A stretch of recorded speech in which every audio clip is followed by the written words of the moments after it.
Hello friends, कैसे हैं आप लोग। आज हम लोग पढ़ेंगे MAHN यानी master of arts in Hindu studies, जिसमें आज पढ़ेंगे MHN 004 के खंड 1 में इकाई 3 विविध दार्शनिक प्रवृत्तियां, जिसमें आज हम आपके लिए लेकर आए हैं विविध दार्शनिक प्रवृत्तियां। तो वीडियो स्टार्ट करने से पहले जो भी फ्रेंड्स हमारे चैनल पे नए आए हैं कृपया चैनल को सब्सक्राइब कर ले और बेल आइकन को प्रेस कर दे, ताकि जो भी लेटेस्ट वीडियो हमारे चैनल पे आए वो सबसे पहले आपको मिल सके। तो आइए ज्यादा टाइम को न लेते हुए चलते हैं अपने टॉपिक पर। विविध दार्शनिक प्रवृत्तियां में विविध दार्शनिक प्रवृत्तियां के बारे में पढ़ते हैं। तो आइए वीडियो को स्टार्ट करते हैं। भारतीय दर्शन में आस्तिक और नास्तिक दो प्रवृत्तियां स्वीकृत है। आस्तिक दार्शनिक प्रवृत्ति सांख्य के प्रवर्तक महर्षि कपिल है। योग दर्शन के प्रवर्तक महर्षि पतंजलि है। न्याय के प्रवर्तक महर्षि गौतम है। वैशेषिक के प्रवर्तक महर्षि कणाद है। मीमांसा के प्रवर्तक महर्षि जैमिनी है। वेदांत दर्शन में वेद व्यास के ब्रह्म सूत्र पर आधारित है।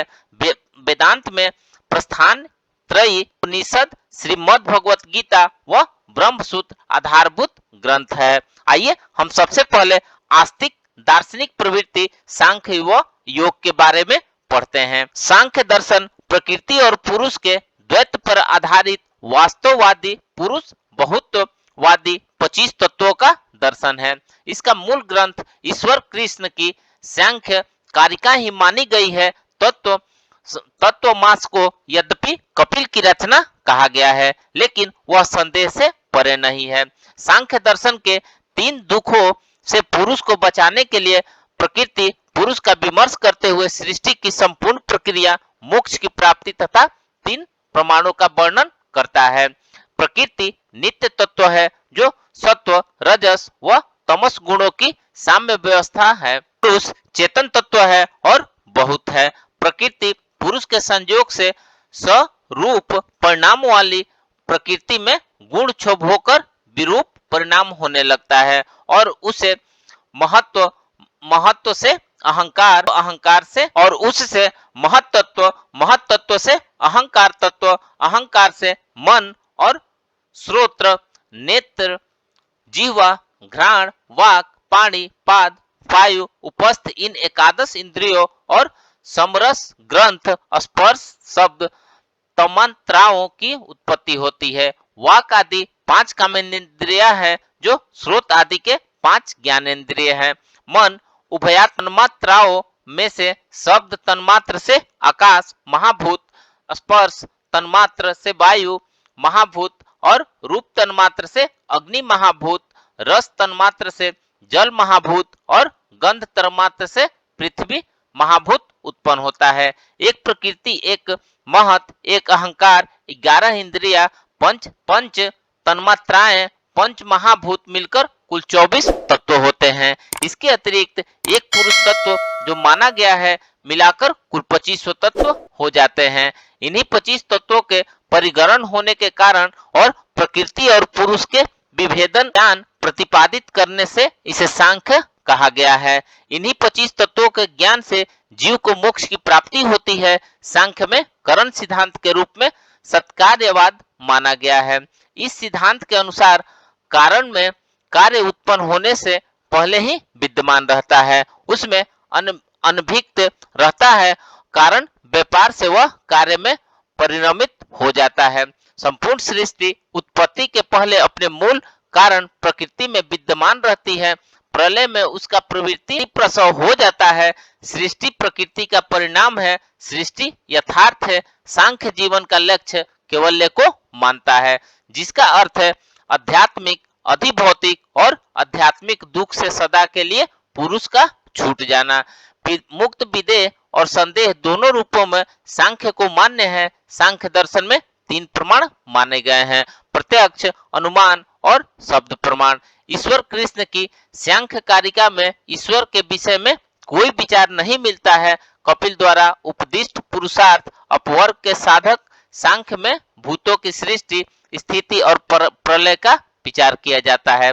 कपिल ने इस ज्ञान को आसुरी को दिया, आसुरी ने इस ज्ञान को पंचशिखा को दिया, फिर उन्होंने इस ज्ञान का खूब विस्तार किया। योग दर्शन का आदि उपदेष्टा हिरण्यगर्भ को माना गया है उन्हें ही कपिल माना गया है। पतंजलि ने योग दर्शन को सूत्रबद्ध करते हुए योग सूत्रम की रचना की, जिसमें 4 पाद है: समाधि पाद, साधन पाद, विभूति पाद और कैवल्य पाद। योग का अर्थ है चित्त वृत्तियों का निरोध। चित्त का अर्थ है मन, बुद्धि और अहंकार। वृत्तियां 3 तरह की होती है: सात्विक, राजसिक और तामसिक। मन की 5 अवस्थाएं होती है: क्षिप्त, मूढ़, विक्षिप्त, एकाग्र और निरुद्ध। योग दर्शन का उद्देश्य असम प्रज्ञात योग की सिद्धि है, जिसमें चित्त की संपूर्ण सात्विक, राजसिक और तामसिक प्रवृत्तियों का निरोध हो जाता है। इस तरह के उत्तम, मध्यम और अधम कोटि के मनुष्य के कल्याण के लिए क्रमशः संप्रज्ञात और असंप्रज्ञात योग, क्रिया योग व अष्टांग योग का प्रतिपादन योग में मिलता है। तब स्वाध्याय और ईश्वर प्राणिधान के क्रिया योग को कहा जाता है। यम, नियम, आसन, प्राणायाम, धारणा, ध्यान और समाधि को अष्टांग योग कहा जाता है। तब सभी प्रकार के द्वंद्व सुखादि का सहन करना है। स्वाध्याय मोक्ष परक संख्या योग शास्त्र का अध्ययन, किए गए कर्मों का ईश्वर को अर्पित करना ईश्वर का प्राणिधान है। ईश्वर समाधि के विघ्नों को दूर कर समाधि को भावित करता है। ईश्वर पुरुष विशेष है, वह क्लेश, कर्म, विपाक और आशय से सर्वदा अपृष्ट पुरुष विशेष है। वह गुरुओं का भी गुरु है, दिक और काल से वह परे है। प्रणव ईश्वर का वाचक है, प्रणव ओम है। यम में अहिंसा, सत्य, अस्तेय, ब्रह्मचर्य और अपरिग्रह सम्मिलित है। नियम में शौच, संतोष, तप, ईश्वर प्राणिधान माने जाते हैं। आसन पद्मनासन आदि हैं। प्राणायाम श्वास और प्रश्वास की गति का विच्छेद है। इसके 3 भेद है: पूरक, कुंभक और रेचक। प्रत्याहार इंद्रिया का संयम है, उनको बाह्य विषय से हटाकर अंतर्मुखी किया जाता है। ये 5 योग के बाह्य अंग है। धारणी में किसी देश में चित्त को लगाया जाता है।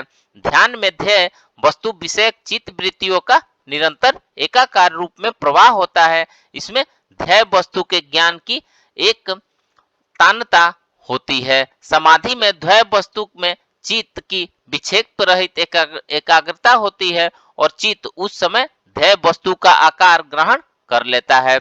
समाधि 2 तरह की होती है: संप्रज्ञात और असंप्रज्ञात। संप्रज्ञात में राजसिक और तामसिक प्रवृत्तियों का निरोध हो जाता है, लेकिन इसमें सात्विक वृत्ति बनी रहती है। ध्येय वस्तु का ज्ञान बना रहता है। इसमें 4 अवस्थाएं होती है और सवितर्क, सविचार, सानंद और सास्मित। असंप्रज्ञात समाधि में चित्त की सात्विक वृत्ति का भी निरोध हो जाता है।